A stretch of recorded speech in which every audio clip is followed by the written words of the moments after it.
yéen ñi nga xam ni da ngeen a doon ñu jagleeloon parcelles yi ci lotissement Balabé yéen waa Sénégal muy góor muy jigéen te nga nekk ci réew mi mbaa ci bitim réew ñoo ngi leen di gërëm ci gëdd gi ngeen jox suñu daje bi ñuy daje ak way taskatu xibaar yi. li waral mbir mi nag moo di jëf yu ñaaw yi nga xam ne nii yenn politiciens yi ñooy taxaw di ko def ngir bëgg di caxat-caxatee suufu jàmbur yi di leen lor di lor seenu njaboot. li ci tiis nag moo di jamono yi dañu nekk ci jamono joo xam ne du ñu toog benn bis rek bu ñu déggul léegi fu coowul suuf jolli ci biir Sénégal. lotissement Balabé nag ñoo ngi ko defaroon 1995 mu doonoon juróom-ñaari téeméer ak juróom-ñetti parcelles yoo xam ne dañu koo jagle woon particulier yi ak junni ak ñetti téeméer ak juróom-ñett fukk ak benn parcelles yoo xam ni dañu koo joxoon fukk ak benn ay coopérative d'habitat. boole seen day nekk ñaari junni ak juróom-ñett fukk ak juróom-ñeenti parcelles yoo xam ne nii lotissement Balabé loolu la doon te lettre yooyu nga xam ne moo ko jagleeloon nit ñi ñu ko jox lettre yooyu yëpp gouverneur Abdou Karim Camara moom moo ko signé kon lépp dafa am fu mu tegu te itam béréb ba ab titre foncier bu état bi la. li ci nekk nag moo di booba ba léegi ñoo ngi xeex ngir jot ci parcelles yi mais mënuñu cee jot ndax ay samba boy yoo xam ne nii saa bu ñu xëyee ñoo ngi lal ay pexe pour mën a fexe ba ñu aakimoo béréb boobu ndax baykat yi ñoo jëkk a dem sulli borne ya ni lañ leen joxoon dafa doyul te ñooñu ñëpp dàmp nañu leen. ñun ba mu weesoo loolu képp ku di kilifa ci réew mi moo xam gouverneur la moo xam préfet la moo xam sous-préfet sud moo xam maire la di maireu ville mbaa maireu est bi nga xam ne fi la béréb bi bokk ñoo ñëpp gis nañu leen mais ñoom ñëpp dañoo tànqamlu. léegi nag béréb bi acte 3 décentralisation dikkee ba ñu def dévolution séddale am yi nga xam ne nii moom la ville de Thiès séq ak commune yi béréb boobu Thiès Est lañu ko féetale moo tax 2018 waa Fandène ñëwoon nañu fa di fa lotissé ni ci lañu ci foofu ci seen suuf la mais dañoo mujj arrêté mbir mi léegi nag li ci nekk moo di ñun dañu di ay mag doon itam ay responsable weesu nañu fu ñuy lakk ay pneu ci mbedd yi mbaa ñuy baare ay tali ñun dañu di ay légaliste maanaam suñu lépp dañu koy teg ci yoon moo tax dañoo porter plainte yóbbu ko ci procureur de la république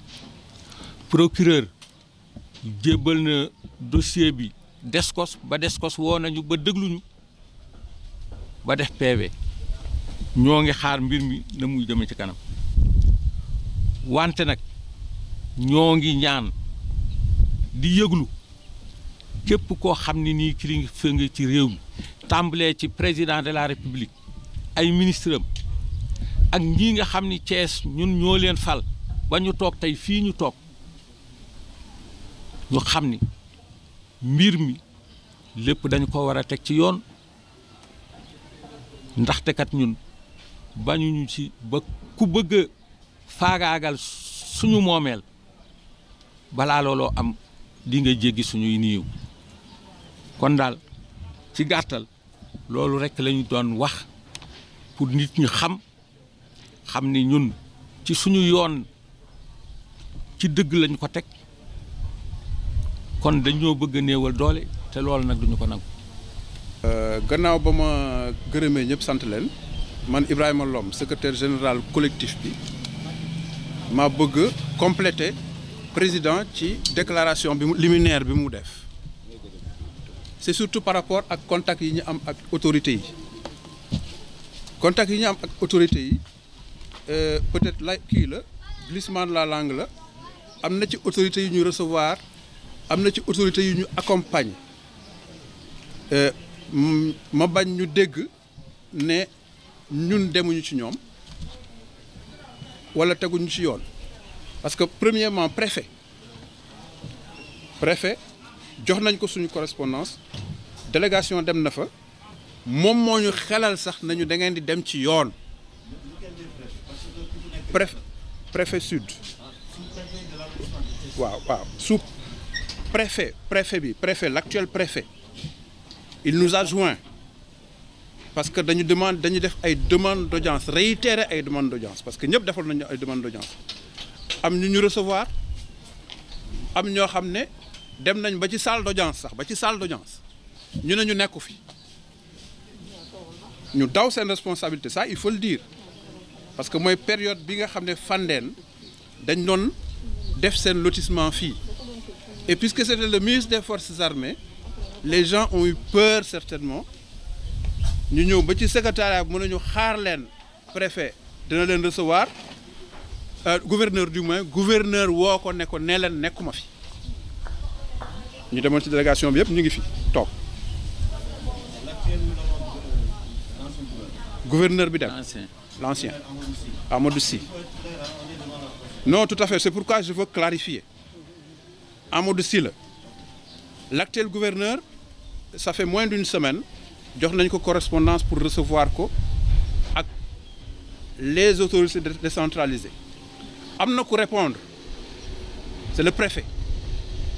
dafa téléphoné sax ne dafa bëgg moom ñu ñëw toog ak moom ñu wax ko mbir mi nu mu demee jox ko tous les détails mu xam matuwaay yan lay jël parce que il est garant de la légalité de tous les actes moom ak gouverneur par rapport ak lii ñuy def loolu ñu ngi koy dox il nous a donné rendez-vous mercredi après-midi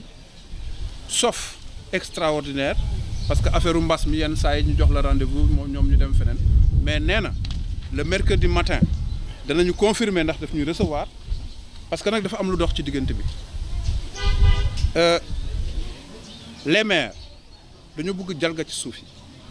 fépp fu ñu joxe woon ay këyit mu def plus de 2 ans ñu ngi koy jël di ko distribuer waat ñeneen et maire la parce que maire yi actuellement ñoom ñoo jël boobu décision dem maintenant ci les autorités administratives teg jébbal leen seen këyit pour que ñu désaffecter nit ñi ñoom ñu jëlaat terrain yi réaffecté ko fii ñëw nañ fi Balabé ils sont venus ici de source sûre parce que ku bokk ci ñoom moo ma ko wax non maire bi ñu concerné ak le maire de la ville parce que maire de la ville mënuñoo def lotissement te amuñu autorisation moom maire yi yeneen communes yi ñoom suñu bëggee def lotissement dañuy wut d'abord l'aval du maire de la ville parce que maire de la ville moom mooy siège ci biir commission bi maanaam Talla Sylla c'est le président de la commission ce qui est bon à savoir le président de la commission jox nañ ko un dossier complet avant mais quand on est retourné voir il s'est trouvé que moom jotul courrier bi joxaat nañ ko beneen courrier on a rencontré le responsable de la commission domaniale il m'a rappelé ce matin pour me dire que il nous encourage dans ce qu'on est en train de faire que nañu leeral mbir yi pour ñoom ñu mën a xam lan la exactement ñu won leen ne leen déposer nañu une plainte chez le procureur a transmis à la DSCOS quand on est revenu les voir bi ñu déggee ne dañu bëgg ñëw fii dañ nañu su ngeen déggee ñu ñëw ngeen ñuy woo ñoom ils sont à Saly su ngeen déggee ne ñu ngi ñëw ngeen woo ñu ñëw taxaw arrêté leen parce que fu ñu arrêté un ministre ci lotissement am keneen du leen jaaxal et li ñuy wax yëpp ñun ñu ngi ak les documents la presse peut venir ultérieurement nous voir ñu jox leen toutes les copies les correspondances les dates des audiences yi ñuy def depuis bien avant 2019 ça fait des années ñu ciy dox ngooguñ ko mais ils sont en train d'enclencher la procédure parce que fii am na ñoo xam ne jot seen ay parcelles ba tabax donc ñoom ils parlent de régularisation waxuñu désaffectation parce que dofuñu ñu ne léegi dañoo bëgg ñëw régulariser ñooñu mais ñooñu ci ñun lañ bokk suñuy régulariser ñooñu dañuy régulariser suñu problème yi ñu am au niveau du truc ñoom suñu ñu bëggee accompagner ñun dàquñu loolu mais ñun dañu jëloon suñu matuwaayu bopp ne ñun la remise des bornes dañuy fay suñu géomètre mu remettre lu ñu borne xaaruñu kenn du administration du keneen suñu géomètre dem fa bëgg a remettre les bornes am ay nit ñu ñëw taxaw ne ko du fi remettre menacé ko préfet ci boppam woo ko ne ko arrêtel mu arrêté donc ça c'est des détails bons à savoir mais liberté wóor ñun lépp dañ koy teg ci loxo décideurs yi justice liñ ci war a def ñun ñu def ko parce que jël nañ avocat aussi jël nañ avocat le moment venu il sera là pour défendre nos intérêts mais il faut que procédure bi jógee DSCOS ñëw delluwaat ci procureur su delloo ci procureur xam lan la seet ndax daf koy délibérer wala daf koy juger waaw non suñu terrain kenn nangu ko et d'ailleurs def nañ benn pas de recul parce que coow li bare na ils ne veulent pas que ñoom seen tur dem ci yenn affaires yi ñi ngay wax ils nous ont contacté nañu ñoom dañu am kuréel aar suñu bopp suñu gox te dégg nga pourquoi je veux pas qu'on fasse des erreurs xam nga yenn déclaration yi soo ko defee ñoom dañ ci comp li nga xam ne moom moo leen ci intéresse lu la mën a dugal ne dañuy porter plainte et puisque comme le président l'a dit nous on veut rester dans la légalité duñu jiiñ dara loo xam ne amuñ ci lu ñu wóor amuñ ci benn firnde wala mënuñ ne nii la mais li wér ci wóor mooy nous notre site dépend d'un titre foncier de l'État le 482 vous pouvez vérifier su ngeen demee donc un titre de l'État une mairie mënu ko désaffecter dañ koy leeral fii léegi parce que kër suñu la ko affecté état affecté la ko donc service du cadastre moo war a ñëw ànd ak yow wan la ne sa terrain mi ngi fii depuis le début année bi en 1995 la ñuy def lotissement bi 96 la nit ñi jot seen këyit 96 ñu commencé dem cadastre fekk nawet bi ñëw na paysans yi dindi borne yi donc nit ñi ils n'ont pas pris possession de leur parcelle kon on peut pas dire que ñoom war nañ leen jox délai 2 ans à partir de la date de notification c'est la date de possession état moo ñu jox état incapable na wax ñu ne fii seen parcelle la kon état mënuñu poursuivre ne def ñuy désaffecté te tooguñu de waaw c'est vrai bonne précision site bi ay baobab ak ay ron ñoo fa nekkoon ak ay mbalit su ngeen demee léegi vous allez constater les gens se sont débrouillés vraiment ba nit ñi mënoon a xam fi seen terrain nekk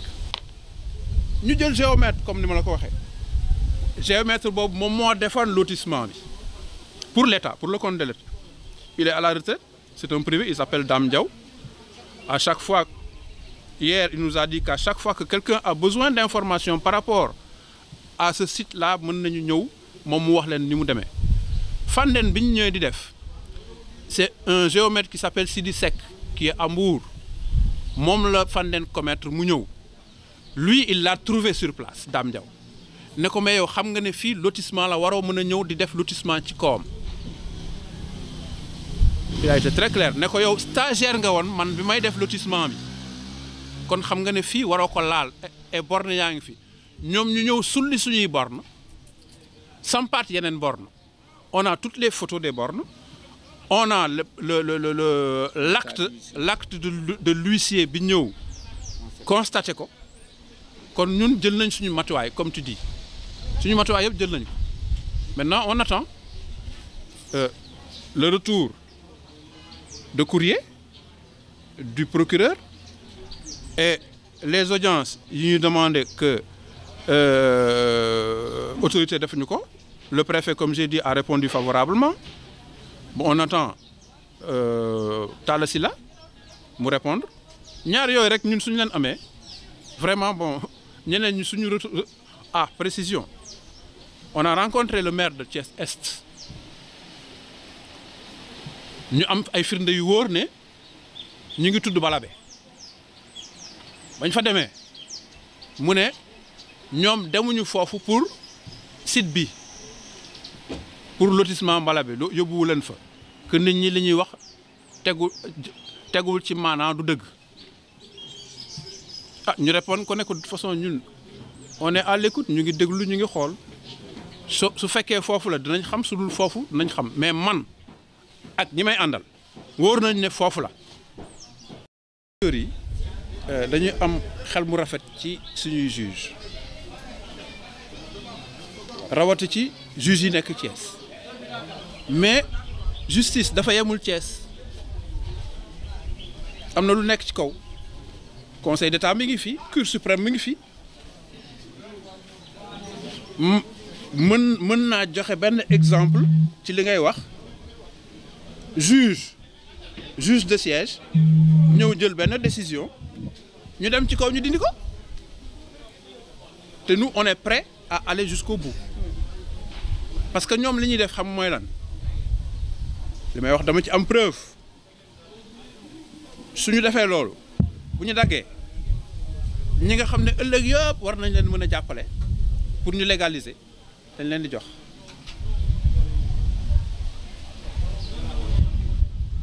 donc ñooñu peut-être seen jugement mën na biaisé mais nag yemul ci ñoom et ce qu'il y a c'est que actuellement nii problème foncier yi ci ëpp ci localité yi dem na ci kaw parce que dañ leen di woo ñoom suñu déggee coow comme ni ñu defee conférence de presse nii dañ leen di woo ne leen fay leen ko te fii ñun fay ko moom mooy ñu jox ñu suñuy parcelle laajuñu leen ñu defalal ñu laajuñu leen ñu nettoyer ñu terrain laajuñu leen ñu defalaat ñu borne ñun dañu jël décision ne ñun ñii ŋànk mbir mi am na compte bu ñu tijji au niveau du crédit mutuel chaque membre nëbbatuwuñ ci chaque membre da ngay dem nga verser fa 25000 yooyu moom la ñuy liggéeyee 25000 yooyu moom la ñuy fayee géomètre pour mu defaraat ñu bornage affaire bi dem na justice réponse justice la ñuy xaar pour déclencher cette procédure de remise en état des bornes. Aujourd'hui, c'est le collectif des attributaires de parcelles du lotissement Balabé qui tient un point de presse pour éclairer l'opinion sur notre situation. Le bureau ici présent est composé de M. Mabéry Diakhaté en qualité de président, de M. Ibrahima Lom qui est notre secrétaire général et de M. Léopold Latouf qui est notre trésorier général. Bien sûr, chacun de nous a un adjoint. Mesdames, Messieurs les représentants de la presse, Mesdames, Messieurs les attributaires de parcelles du lotissement Balabé, chers amis sénégalais et sénégalaises qui nous écoutez ou nous regardez à travers les médias, je vous remercie de l'attention que vous prêtez à ce point de presse du collectif des attributaires de parcelles de Balabé, afin de tenir informée l'opinion nationale et internationale sur les agissements délictuels de politiciens véreux, véritables prédateurs fonciers qui, pour des raisons bassement matérielles, n'hésitent pas à dépouiller de paisibles et honnêtes citoyens de leurs biens et de leurs droits le plus précieux, en les privant de disposer d'un toit ou s'abriter avec leur progéniture. C'est malheureux, mais aujourd'hui, il ne se passe pas un jour sans qu'un scandale foncier ne défraie la chronique. Pour rappel, le lotissement de Balabé a été réalisé en 1995. Il intéresse 708 parcelles attribuées à des particuliers et 1381 parcelles destinées à 11 coopératives d'habitat, soit au total 2089 parcelles dont les lettres d'attribution ont été signées par le gouverneur Abdou Karim Kamara. Pourtant, depuis cette date, les bénéficiaires peinent à prendre possession de leurs biens du fait de multiples agressions et spoliations foncières, ce qui a amené les attributaires à créer un collectif pour la défense de leurs intérêts. Toutes les autorités administratives, territoriales et domaniales de la ville de Thiès ont été contactées, du gouverneur au préfet et sous-préfet de Thiès Sud, en passant par les maires de la ville et de Thiès-Est. Malheureusement, jamais une oreille attentive ne nous a été accordée depuis maintenant un quart de siècle que dure notre combat pour être rétablis dans nos droits. Ce sont d'abord les agriculteurs qui ont commencé à enlever les bornes alors qu'ils avaient été indemnisés. Ensuite, en 2018, la commune de Fandène avait commencé à réaliser un lotissement sur le site en cause, mais a finalement arrêté. Le lotissement a été recensé par l'arrêté numéro 297 PDH-TH du 25/11/2014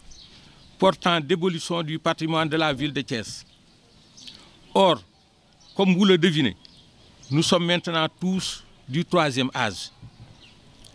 Nous avons donc dépassé l'âge d'ériger des barricades ou de brûler des pneus,